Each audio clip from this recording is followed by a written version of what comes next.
मुझे दुबई में एक कंपनी में नौकरी मिली तो मैं घर वालों की मर्जी के बगैर चली गई। वहां पहुंची तो एक अरबी मुझे गोदाम ले गया और मेरी जान निकल गई, क्योंकि 4 अरबी मर्दों ने बारी बारी मेरे साथ। मेरी खुशी की इंतहा नहीं रही थी जब मेरे मोबाइल पर ईमेल आया था। मेरा वजूद खुशी से फूले नहीं समा रहा था। मैंने कभी ख्वाब में भी नहीं सोचा था कि मेरी किस्मत इतनी जल्दी जाग जाएगी और कंपनी ओनर को मेरे बनाए डिजाइन इस कदर पसंद आ जाएंगे। खुशी के मारे मेरे हाथ कपकपा रहे थे। दुबई के एक ज्वेलरी डिजाइनर को मेरे डिजाइन पसंद आ गए थे। रात के 12 बजे दुबई से मुझे मेल किया गया था कि इसी हफ्ते वह मुझे दुबई बुलवा रहे हैं। जैसे ही मोबाइल की स्क्रीन बंद हुई तो तारीख का कैलेंडर मेरे सामने था और दूसरी नज़र साथ में ही सो रही मेरी माँ पर पड़ी। मेरी सारी खुशियाँ एक पल में गायब हो चुकी थी। मैं कैसे अपनी अम्मी को कहती कि वह मुझे दुबई भेज दें। दुबई में मेरी नौकरी लग गई है। मेरे चेहरे पर उदासी छा गई थी। जिस खानदान में मेरा ताल्लुक था वहाँ तो औरत कभी अकेले बाजार भी नहीं गई थी, दुबई कहाँ जा सकती थी। मगर मुझे हर हाल में अपने अम्मी अब्बू को मनाना था, क्योंकि मैं यह गरीबी में नहीं जीना चाहती थी। अगर मेरी नौकरी इस कंपनी में लग गई तो मैं लाखों कमा सकती थी। मेरी हर ख्वाहिश मिनटों में पूरी हो सकती थी। और फिर सबसे बड़ी बात, मेरे चाचा के बेटे आसिफ से मुझे शादी भी नहीं करनी पड़ेगी, जिसके साथ मेरी मंगनी बचपन में ही कर दी गई थी।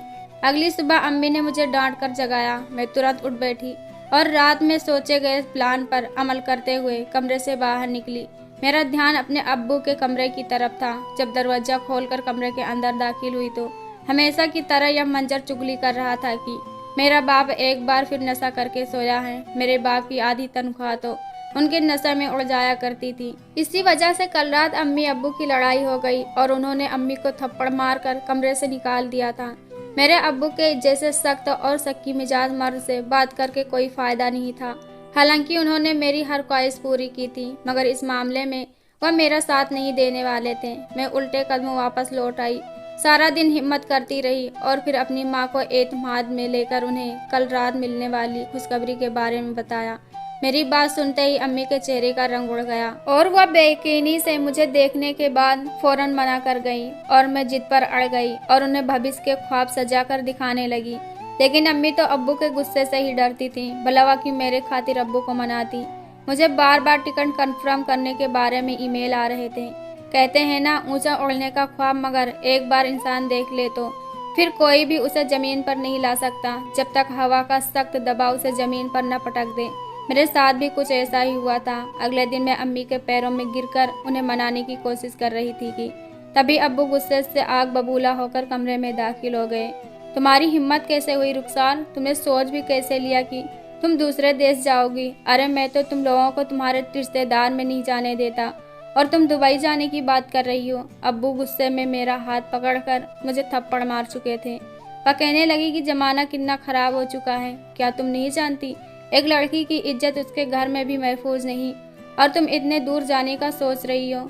मैंने बोलना चाहा मगर वह मुझे खामोश करवा चुके थे और कहने लगे, मैंने अपने पूरे खानदान की हिफाजत करके मैं इसलिए पढ़ाया था कि तुम इतने ऊंचे ख्वाब देख सको। अपने जहन से यह ख्याल निकाल दो वरना तुम्हारे टुकड़े टुकड़े कर देंगे। इतना कहकर अब्बू अम्मी की ओर मुड़े और कहा कि जाओ जाकर तारीख ले आओ, मैं जल्द से जल्द इसकी शादी कर देना चाहता हूँ। अब्बू के यह अल्फाज मुझ पर कयामत की तरह टूट थे। मैं किसी भी हाल में शादी नहीं कर सकती थी, मगर मैं उस वक्त उनके गुस्से के आगे ढेर हो चुकी थी। मैं बहुत ही गुस्से और तकलीफ से गुजर रही थी, मगर मेरा दिल बगावत पर उतर चुका था। मैं ठान चुकी थी कि हर हाल इस तारीख को घर से निकलकर अपना भविष्य संवारने के लिए दुबई जाऊंगी। रात के 3 बजे थे जब मैंने अपना सारा जरूरी सामान उठाया और घर से बाहर पहली बार अकेले कदम रखा था। मेरा दिल बहुत जोरों से धड़क रहा था। मेरा यह कदम गलत था, लेकिन यही मेरे लिए और उनके लिए बेहतर था। मुझे कामयाब देखकर एक न एक दिन मेरे माँ बाप भी मान जाएंगे। यही सोचकर आखिरी नज़र घर पर डाली, मैं बाहर निकल आई। मेरे साथ आगे क्या होने वाला था अगर मैं जान जाती तो शायद मैं ख्वाब में भी दुबई का नाम न लेती। कुछ देर बाद मैं एयरपोर्ट पर पहुंची। वहां एक शख्स मेरे ही इंतजार में खड़ा था, जिसने मेरे सैंपल आगे पहुंचाए थे। उसी के साथ मुझे दुबई जाना था। एंड मौके पर सफ़ी नाम के आदमी की एक कॉल आई और उसके चेहरे पर फिक्रमंदी दर आई। उसकी बीवी को हार्ट अटैक हो गया था और अब वह हॉस्पिटल जा रहा था। मैं अकेले दुबई कैसे जाऊंगी, इस ख्याल ने मुझे बेचैन कर दिया था। मगर जब वहाँ तक आ गई थी तो वापस पलटने का कोई रास्ता नहीं बचा था। 3 घंटे का सफ़र तय करके मैंने पहला कदम दुबई में रखा। आसपास कई लोग आ जा रहे थे और मैं डरी सहमी सबको एकटक देख रही थी। आगे कहाँ जाना था, किससे मिलना था, मैं कुछ नहीं जानती थी। वहाँ के लोग मुझे घूर घूर कर यूँ देख रहे थे जैसे मैं कोई दूसरी दुनिया से आई हूँ। शायद इसकी वजह मेरा हुलिया था, लंबा सलवार और कमीज, और उस पर मेरे माँ के हाथों से बनाई हुई चादर। मैं फौरन कदम उठाकर एयरपोर्ट से बाहर निकली और 2 कदम जैसे ही चली तो एक आधे अधूरे कपड़े पहने हुए लड़की दिखाई दी, जिनके हाथ में एक बोर्ड था और लिखा हुआ था वेलकम टू दुबई रुखसार। वह तो मुझे ही लेने आए थे। मैं खुशी से चहक उठी और फौरन उनकी ओर बढ़ी। मुझे सर से पैर तक देखकर उस लड़की ने अपना मोबाइल निकाला और कुछ देखने लग गई। शायद कंफर्म करना चाहती थी कि मैं ही रुखसार हूँ या नहीं। वह लोग बहुत ही प्यार और मोहब्बत से बात करने लगे और फिर एक गाड़ी में बिठाकर मुझे कंपनी में ले जाने लगे। वह लड़की बड़े आराम से 2 मर्दों के बीच में बैठी थी। मुझे यह देखकर बहुत अजीब लगा, मगर फिर जहन झटक दिया कि यह हिंदुस्तान नहीं, ना ही मेरा खानदान है जहाँ गैर मर्दों के सामने जाना भी मना था। अब यहाँ आ गई हूँ तो मुझे अपनी सोच भी बदलनी पड़ेगी। यह सोचते हुए मेरा ध्यान अपने घर की तरफ गया। अब तक तो अफरा तफरी मच चुकी होगी, सारे खानदान को खबर मिल चुकी होगी कि रुखसार घर से भाग गई है। मेरे अब्बा तो अपने बाल नोच चुके होंगे और अम्मी अलग सदमे का शिकार होंगी। अगले ही पल मैंने अपना जहन झटका, क्योंकि मैं फिर वक्त अपने आने वाले दिन के लिए खुद को पुरजोश करना चाहती थी। कुछ देर बाद गाड़ी एक इमारत के सामने रुकी और मुझे उतरने को कहा गया। वह बड़ी इमारत देखकर मेरा सर चकरा गया था, मगर वह इमारत तो अभी बन ही रही थी। मुझे सोच में डूबी देखकर एनन नामक लड़की बोली, मिस रुखसार, अब आप यहीं पर रहेंगी। कल सुबह ज्वेलरी डिजाइनर खुद आपसे मिलने आएंगे। आप फिक्र मत करें। इस इमारत के तहखाने में एक खूबसूरत अपार्टमेंट मौजूद है जिसमें आप आराम करेंगी। एना मुझे अपने साथ ले गई और उस तहखाने में बनी उस अपार्टमेंट को दिखाने लगी। आखिर वह एक दिलकश जगह थी। कोई सोच भी नहीं सकता था कि इस इमारत के नीचे इतना खूबसूरत अपार्टमेंट भी हो सकता है। उसने मुझे घर की चाबियां दी और खुद वहां से जाने लगी। वह सभी अरबी लोग थे। उनका लिबास और अंदाज देखकर मुझे बहुत अच्छा लगा था। कुछ देर तक वही तीनों आपस में कुसुर-पुसुर करते रहे और फिर वहां से चले गए। मैं अब उस अपार्टमेंट में अकेली थी। मेरे ख्वाब में भी ऐसी आलीशान जगह पर रहने को नहीं सोचा था। कुछ पल के लिए मैं सब कुछ भूल चुकी थी और अपने कमरे में मखमली बिस्तर के दरमियान लेटकर आंखें बंद कर ली थी। मेरी आंखें कब और कैसे लग गई मुझे पता ही न चला। जब जरा नींद की खुमारी हटना शुरू हुई तो मुझे यूँ महसूस हुआ जैसे मेरे करीब कोई मौजूद है और ऊंची आवाज़ में किसी और लहजे में बात कर रहा है। पहले तो लगा कि ख्वाब है, मगर तभी किसी ने मेरे वजूद को छूना शुरू किया। मेरे तो रोंगटे खड़े हो चुके थे। मैं बिजली की तेजी से उठकर बैठ चुकी थी। सामने का मंजर देखकर मेरा वजूद कांपने लगा। मेरे कमरे में 2 मर्द मौजूद थे जिनका अंदाज और लहजा अरबी मर्दों जैसा था। मुझे उठा देखकर पहले वह घबराए, मगर अगले ही पल उनके चेहरे पर शैतानी मुस्कुराहट सज गई। उनमें से एक शख्स मेरे करीब बढ़ने लगा। मैं फौरन बिस्तर से उठकर दूसरी जानिब गई और चीख कर बोली, कौन हो तुम लोग? किसकी इजाज़त से अंदर घुसे? मेरी आवाज़ कांप रही थी। मेरी आवाज़ सुनकर वह बोले, तुम्हें जिस काम के लिए लाया गया है उसमें इजाज़त तलब नहीं की जाती, सिर्फ पैसा फेंका जाता है और काम लिया जाता है। उनके अल्फाज मेरी रूह फना कर चुके थे। ऐसा कैसे मुमकिन था? यह लोग क्या करने के लिए कह रहे थे? मैं कमरे से भागना चाहती थी, लेकिन वह 2 मर्द और मैं कमज़ोर सी लड़की, वह मुझे दबोच चुके थे। मैं चिल्ला रही थी, एना को चीख चीख कर पुकार रही थी, मगर मेरी आवाज़ वहाँ सुनने वाला कोई नहीं था। मैंने हर मुमकिन कोशिश की थी कि मेरी इज्जत महफूज रहे, मेरी इज्जत बर्बाद होने से बच जाए, मगर मैं 2 दरिंदों के बीच फंस चुकी थी। शोर शराबा काफ़ी बढ़ चुका था। तभी दरवाजे झटके से खुला और सामने वही 2 मर्द खड़े नजर आए जो मुझे यहाँ तक लेकर आए थे। उन्हें देखकर मुझे थोड़ी राहत मिली।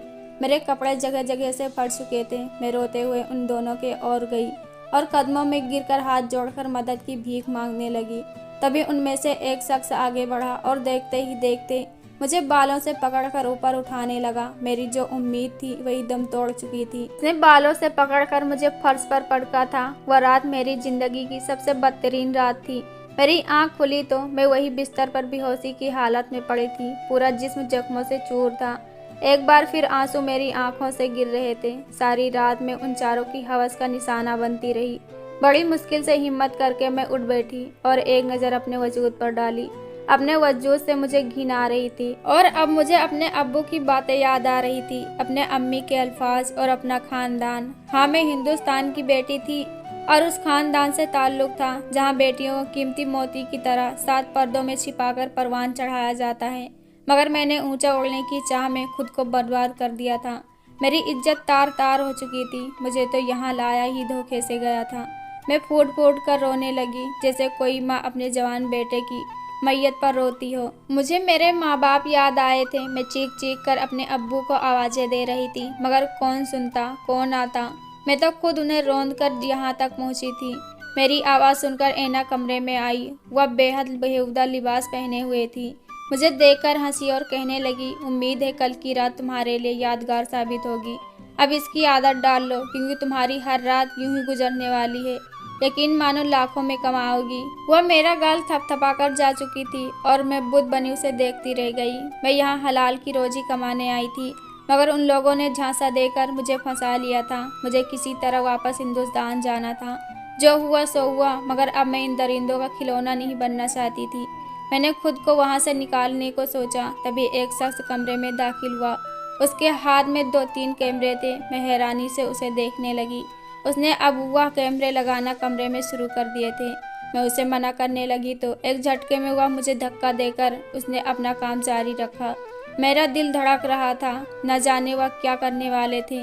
उसके जाने के बाद कमरे में 2 लोग दाखिल हुए। उनमें से एक उसे हिदायत दे रहा था। मैं एकटक उन्हें देखते हुए उनके अल्फाज समझने की कोशिश कर रही थी, मगर यह जानकर तो मेरे होश ही उड़ गए कि वह लोग अब मेरी वीडियो बनाने लग गए हैं। नहीं नहीं, बिल्कुल भी नहीं। मैं अब और अपना तमाशा बनते हुए नहीं देख सकती थी। मैंने उन दोनों को धक्का दिया और कमरे से भाग निकली। मेरा वजूद मेरा साथ छोड़ रहा था, लेकिन आज मुझे भागना था। मैं अपार्टमेंट के बाहरी दरवाजे तक पहुंची ही थी कि मेरी कमर पर एक नुकीली चीज चुभी। मैं सख्ता आह भर कर रह गई और पीछे हाथ ले जाकर जब देखा तो उन दरिंदों ने मुझे इंजेक्शन लगा दिया था। मैंने हिम्मत करके उसे निकाला और बगैर रुके भागती रही। चंद कदमों के बाद मेरे आंखों के आगे अंधेरा छाने लगा। मेरे कदम लड़खड़ा रहे थे, मगर मैं रुकी नहीं थी, यहाँ तक कि मैं मुंह के बल जमीन पर गिर पड़ी थी। मुझसे कुछ दूरी पर वह दोनों मर्द ककहे लगाकर हंस रहे थे। मैं बेबस थी, मजबूर थी और उन सब की कसूरवार भी नहीं थी। मेरा वजूद सुन्न हो चुका था। मैं हिल नहीं पा रही थी। वह दोनों मर्द मेरी ओर बढ़ रहे थे और मुझे उठाकर कमरे में ले आए और एक बार फिर मुझे अपनी हवस का निशाना बनाने लगे। मैं ना बोल सकती थी, ना हिल सकती थी। न जाने कैसा इंजेक्शन वह मुझे लगा चुके थे। मेरी तस्वीर और वीडियो से वह लाखों कमा रहे थे। ऐना उन सब की हट थी। मेरी इज्जत बिक चुकी थी। मैं अब बगैर तासुर के रहने लगी थी। यहाँ आए मुझे 4 माह हो चुके थे। ऐना खुश थी। उसने मुझे इन सब में राजी समझकर और उनसे मिलने वाला पैसा मेरे हिस्से का मुझे देना शुरू कर चुकी थी। मैं खामोशी से उन्हें जोड़ती गई और ऐना को यह बताया कि मैं हालात से समझौता कर चुकी हूँ। और फिर एक रोज़ मौका देखकर मैंने वापस हिंदुस्तान जाने का फैसला किया। मैं इस वक्त एयरपोर्ट पर मौजूद थी। 5 माह पहले आने में और अब जाने में ज़मीन आसमान का फ़र्क था। मैं जब हिंदुस्तान पहुंची तो आसपास देखकर एक लंबी सांस ली। मेरे कदम बड़ी मुश्किल से घर की ओर बढ़ रहे थे। न जाने मेरे माँ बाप किस हाल में होंगे, मुझे कबूल करेंगे या नहीं, वह न जाने क्या रिएक्शन देंगे। मैं खामोशी से घर की ओर चल रही थी। जब घर तक पहुंची तो धक्का सा लगा। घर का दरवाजा खुला था और कई बच्चे अंदर खेल रहे थे। मैं अंदर दाखिल हुई तो बच्चे फौरन अपने खेल का सामान लेकर बाहर भाग गए। यह घर बिल्कुल वीरान पड़ा था। मैंने कमरों में देखा, मगर मेरे माँ बाप दोनों में से एक भी वहाँ पर मौजूद न थे। मेरा कलेजा मुंह को आने लगा। मैंने उन्हें कई आवाज़ें दी, मगर कोई आवाज़ नहीं आई और मैंने बहाकर अपने पड़ोसियों का दरवाज़ा खटखटाया। चंद लम्हों के बाद दरवाज़ा खुला और सामने खड़ी औरत मुझे देखकर डर गई। मैं उसका हाव भाव देखे बगैर कपकपाते लबों में अपने माँ बाप के बारे में पूछ रही थी। वह पहले तो खामोश रही और फिर बोली कि चलो तुम्हें उन तक लेकर जाती हूँ। मैं नासमझी से उन्हें देखने लगी। शायद मेरे माँ बाप बदनामी के डर से मेरे माँ बाप ने घर तब्दील कर दिया था। मैं दबो कदम उस औरत के पीछे चलती जा रही थी। धीरे धीरे मेरे कदम थमे। मैंने फौरन अपनी उस पड़ोसन से कहा कि चाची, आप मुझे कब्रिस्तान तक क्यों ले जा रही हैं? मुझे अम्मी अब्बू से मिलना था ना। मेरी बात सुनकर वह पलटी और बोली, अगर तुम मेरी सगी बेटी होती तो और लौट कर आई होती तो मैं तुम्हें यहीं पर खड़े खड़े गला दबोच कर तुम्हें मौत के घाट उतार देती। मगर अफसोस तुम्हारे माँ बाप ने तुम जैसी लड़की की जुदाई में खुद को फांसी पर चढ़ा दिया। उनकी बात सुनकर मेरा वजूद लगा था। मैं जमीन पर गिर चुकी थी। मेरे माँ बाप मर चुके थे। वह मुझे घसीटने के अंदाज में 2 कब्रों के बीच में लाकर छोड़ दिया था, जिनकी तख्ती पर मेरे अम्मी अब्बू का नाम दर्ज था। मैं जमीन पर उनके कदमों की जगह गिर चुकी थी। मेरे रोने की आवाज़ तेज थी। मैं उनसे माफ़ी मांग रही थी, मगर वह तो मुझे सज़ा सुनाकर जा चुके थे। मैं तो लौट आई थी, मगर वह हमेशा हमेशा के लिए जा चुके थे। मैं दोहरी अजियत में थी। कई दिन तक मैं वहीं पर बैठकर रोती रही, मगर मुझे सज़ा मिल चुकी थी। मेरे माँ बाप की जुदाई की सूरत में आज मेरे माँ बाप को मुझसे बिछड़े हुए 2 साल हो चुके हैं। मैं एक प्राइवेट स्कूल में टीचर हूँ और शाम को बच्चों को ट्यूशन पढ़ाती हूँ। मेरे चाचा जात ने अपने माँ बाप के खिलाफ जाकर मुझसे शादी कर ली है। उसका दिल बहुत बड़ा था, वरना मुझ जैसी भला को कोई कैसे अपना सकता था। कुछ माह बाद में एक बच्चे की माँ भी बन जाऊंगी, मगर मेरा बीता हुआ कल आज भी किसी भयानक ख्वाब की तरह है। मेरे दिल में डेरा जमाए बैठा है। दोस्तों, कहानी अच्छी लगे तो कमेंट बॉक्स में ज़रूर बताएं। वीडियो को लाइक करो, चैनल को सब्सक्राइब करो। हम ऐसी कहानी आपके लिए लाते रहेंगे। धन्यवाद।